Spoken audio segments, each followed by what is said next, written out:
Didn't want to miss this all here. Artificial intelligence అనేది మన జీవితాల్లో ఎంత విచిత్రమైన వాతావరణాన్ని సృష్టించిందంటే, నిజం నిద్రలేసేలోపు అబద్ధం ఆకాశాన్ని అంటుతుంది అని చెప్పి తెలుగులో ఒక మాట ఉంది కదా, దాన్ని చాలా పర్ఫెక్ట్గా నిజం చేసిందనమాట. అది ఎట్లా అంటే చాలా ఫన్నీ ఎగ్జాంపుల్స్ చెప్పి మీకు అర్థమయ్యేలా తర్వాత చెప్తా. ఫస్ట్ విషయం ఏంటంటే, నరేంద్ర మోడీ ఆయన చదువుకున్న యూనివర్సిటీలో డాక్టరేట్ తీసుకుంటున్నట్లు, ఆయన కాలేజీలో ప్రొఫెసర్స్ దగ్గర వైవాక్ అటెండ్ అయినట్టు, కాలేజీలో ఎక్కడో వేదికల మీద చాలా ఉద్వేగభరితంగా ప్రసంగాలు ఇచ్చినట్లు ఇప్పటి వరకు పబ్లిక్ డొమైన్లో లేని విషయాల్ని అది చూపిస్తుందన్నమాట. ఆర్టిఫిషియల్ ఇంటెలిజెన్స్ ఇమేజ్ కావచ్చు, వీడియో కావచ్చు, వాయిస్ కావచ్చు, ఒక రియల్ పర్సన్ని పర్ఫెక్ట్గా రిప్లికేట్ చేసే విధంగా ఆర్టిఫిషియల్ ఇంటెలిజెన్స్ అనేది చూపిస్తుంది. రెండో ఎగ్జాంపుల్ ఏంటంటే, తెలుగునాట ఒక రాజకీయ నాయకుడిని మరొక రాజకీయ నాయకుడు గుండు కొట్టించి సున్నం బొట్లు పెట్టించి గాడిద మీద ఊరేగించినట్టు ఒక ప్రచారం ఉంది. అది నిజమో కాదో ఎవరికీ తెలియదు అనమాట. కానీ అది ఇంటర్నెట్లో సడన్గా ఆ వీడియో సర్ప్రైజ్ అవుతుంది. అబ్బో నిజమేనేమో, ఈ రాజకీయ నాయకుడిని, ఈ సినిమా నటుడిని ఆ రోజుల్లో గుండు కొట్టించి సున్నం బొట్లు పెట్టించి ఊరేగించరేమో అనే ఇంప్రెషన్ క్రియేట్ చేస్తుంది అనమాట. ఇంకొక ఎగ్జాంపుల్ ఏంటంటే, కేంద్ర మంత్రివర్గంలో ఒక కీలక మంత్రి మీడియా ముందుకు వచ్చి మాట్లాడుతూ సన్నీ లియోన్ని కేంద్ర మంత్రివర్గంలోకి తీసుకోవాలనుకుంటున్నామని చెప్పినట్లుగా వీడియోని ప్రచారంలోకి తీసుకురావచ్చు. అలాగే చంద్రబాబు నాయుడు ఎన్డీఏతో చాలా కీలకమైనటువంటి భాగస్వామిగా ఉండడం వల్ల తెలుగుని జాతీయ భాషగా ప్రతిపాదించినట్లుగా ఈ ఇంటర్నెట్లో కావచ్చు, ఎక్కడైనా ఆన్లైన్ ప్లాట్ఫామ్స్లో కావచ్చు, ఒక రకమైనటువంటి సర్క్యులేషన్ చేయొచ్చు. ప్రజల్లో కూడా అది నిజమేనేమో అనేటువంటి ఇంప్రెషన్ క్రియేట్ చేయొచ్చు అన్నమాట. అంటే ఆర్టిఫిషియల్ ఇంటెలిజెన్స్ ద్వారా వచ్చే డీప్ ఫేక్ అంటే హ్యూమన్ బీయింగ్స్ పర్సన్ యొక్క ఇమేజ్ కావచ్చు, వీడియో కావచ్చు, వాయిస్ కావచ్చు, యాజ్ టీజ్గా దింపి అది నిజమేనో అబద్ధమో అనే కన్ఫ్యూజన్లో మనం ఉన్నప్పుడు అది ఫేక్ అని మన ముందుకు వస్తుంది. అలాంటి వాతావరణాన్ని ఆర్టిఫిషియల్ ఇంటెలిజెన్స్ డీప్ ఫేక్ అనేది క్రియేట్ చేసింది. రీసెంట్గా చిరంజీవి గారు సిటీ సివిల్ కోర్టులో ఒక కేసు వేయడం జరిగిందనమాట. అదేంటంటే, నా యొక్క ఇమేజ్ని వాడి నా పర్సనాలిటీని రిఫ్లెక్ట్ చేసే విధంగా ఆన్లైన్ ప్లాట్ఫామ్స్లో అబ్సీన్ మెటీరియల్ అనేది వైరల్ అవుతా ఉంది, దాని మీద తక్షణమే చర్యలు తీసుకోవాలని ఆయన ఒక కంప్లైంట్ చేయడం జరిగిందనమాట.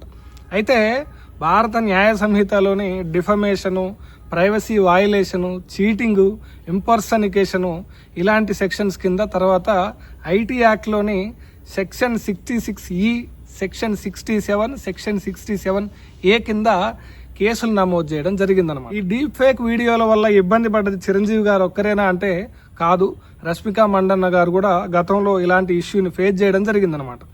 దీనివల్ల ఏం జరుగుతుంది అసలు, డీప్ ఫేక్ వీడియోస్ అనేవి ఆన్లైన్లో సర్క్యులేట్ కావడం వల్ల ఎంత పెద్ద ప్రమాదం నేను స్టార్టింగ్లోనే చెప్పిన.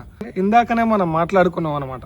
సన్నీ లియోన్ని కేంద్ర మంత్రివర్గంలోకి తీసుకుంటున్నాం అని చెప్పేసి ఒక రాజకీయ నాయకుడు చెప్పినట్టుగా, ఒక కేంద్ర మంత్రి చెప్పినట్టుగా ఒక వీడియో కనుక ఆన్లైన్లో వైరల్ అయితే, ఆ యొక్క డీప్ ఫేక్ ఆర్టిఫిషియల్ ఇంటెలిజెన్స్ మీద అవగాహన ఉన్న వ్యక్తులైతే దాన్ని చాలా ఈజీగా పక్కకు పెట్టేస్తారు. కానీ డీప్ ఫేక్ మీద కానీ ఆర్టిఫిషియల్ ఇంటెలిజెన్స్ మీద కానీ అవగాహన లేని వ్యక్తులు ఏం చేస్తారు, ఇది నిజమేనేమో అనే నమ్మే ప్రమాదం ఉంటుందన్నమాట.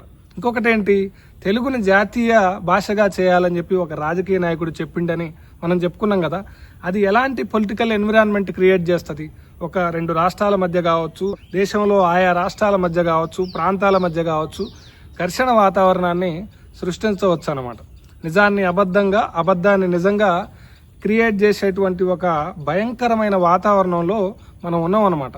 అయితే ఇప్పటి వరకు సెలబ్రిటీసే, అంటే రష్మిక మండన్న కావచ్చు, చిరంజీవి కావచ్చు, ఇంకెవరైనా కావచ్చు, వీళ్ళ వరకే వచ్చింది కాబట్టి ఇష్యూ అనేది చాలా లైట్గా తీసుకుంటున్నాం. కానీ రేపటి రోజున ఒక వ్యక్తి అంటే ఇంకొక వ్యక్తికి పడకపోయినా సరే ఆ వ్యక్తిని డిఫేమ్ చేసే విధంగా ఆన్లైన్లో కంటెంట్ రావచ్చు అన్నమాట. ఆర్టిఫిషియల్ ఇంటెలిజెన్స్ ద్వారా వచ్చినటువంటి డీప్ ఫేక్ వీడియోస్ అనేవి ఎలాంటి వాతావరణాన్ని క్రియేట్ చేసిందో ఇంకొన్ని ఎగ్జాంపుల్స్ చెప్పుకుంటే, రణ్వీర్ సింగ్ అనే ఒక నటుడు ఈ సాఫ్రన్ పాలిటిక్స్ ఆపాలి, ఇండియన్ కాంగ్రెస్ ఓటేయాలని చెప్పినట్టు వీడియోలు వైరల్ అయినాయి అనమాట. తర్వాత అది డాక్టర్డ్ వీడియో అని చెప్పేసి మళ్ళీ నిజం బయటకు వచ్చింది. రంజిత్ ఘాయ్ అనే లెఫ్టినెంట్ కల్నల్ సాఫ్రన్ పాలిటిక్స్ అంతం కావాలి, కాంగ్రెస్ పార్టీకి ఓటేయండి, లేకపోతే కొన్ని లిబరల్ పార్టీలకు ఓటేయండి అని చెప్పినట్టు ఆన్లైన్లో వైరల్ అయింది. తర్వాత అది అబద్ధం అని బయటకు వచ్చింది. అంటే ఈ artificial intelligence, deep fake videos ఎలాంటి వాతావరణాన్ని క్రియేట్ చేసినాయి అంటే, బీహార్ ఎన్నికలు జరుగుతున్నాయి కదా, ఆర్టిఫిషియల్ ఇంటెలిజెన్స్ ద్వారాగా వచ్చే వీడియోస్ ఏవైనా సరే వాటి మీద చాలా స్ట్రిక్ట్ గా యాక్షన్ తీసుకుంటామని ఎలక్షన్ కమిషన్ చెప్పిందనమాట. అసలు బేసిక్ గా ఆర్టిఫిషియల్ ఇంటెలిజెన్స్ ద్వారాగా ఒక వాయిస్ మాడిఫికేషన్ కావచ్చు, లేకపోతే ఒక ఇమేజ్ మాడిఫికేషన్ కావచ్చు, వీడియో మాడిఫికేషన్ కావచ్చు, ఎందుకు జరుగుతుంది, ఏ పర్పస్ లో జరుగుతుంది?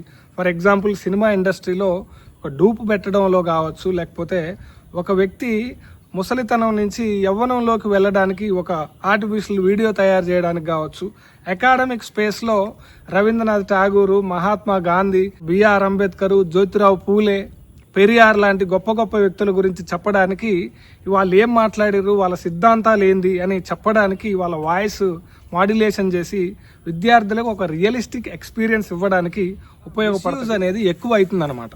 అయితే నిన్న చిరంజీవి గురించి మనం ఎగ్జాంపుల్ మాట్లాడుకున్నాం కదా.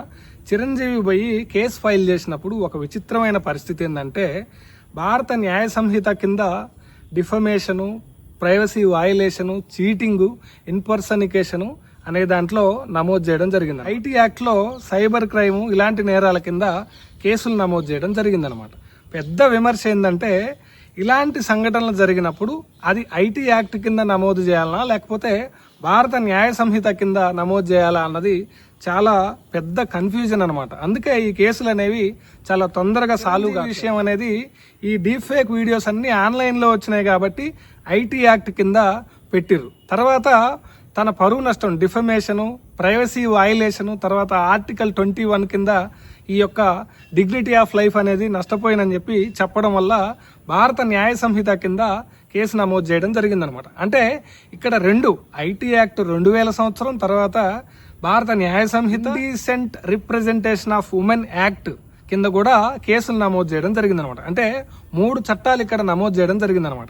ఇదే విషయాన్ని అమెరికాలో చూస్తే డీప్ ఫేక్ లాస్ అని ఒకటి ఉందన్నమాట. అంటే డీప్ ఫేక్ వీడియోస్ ఏమైనా చేసి ఎవరి పర్సనాలిటీనైనా ఇబ్బంది పెడితే ఆ డీప్ ఫేక్ లాక్స్ కింద వాళ్ళ మీద కేసులు పెడతారనమాట. యూకేలో తీసుకుంటే ఆన్లైన్ సేఫ్టీ యాక్ట్ ఉందన్నమాట.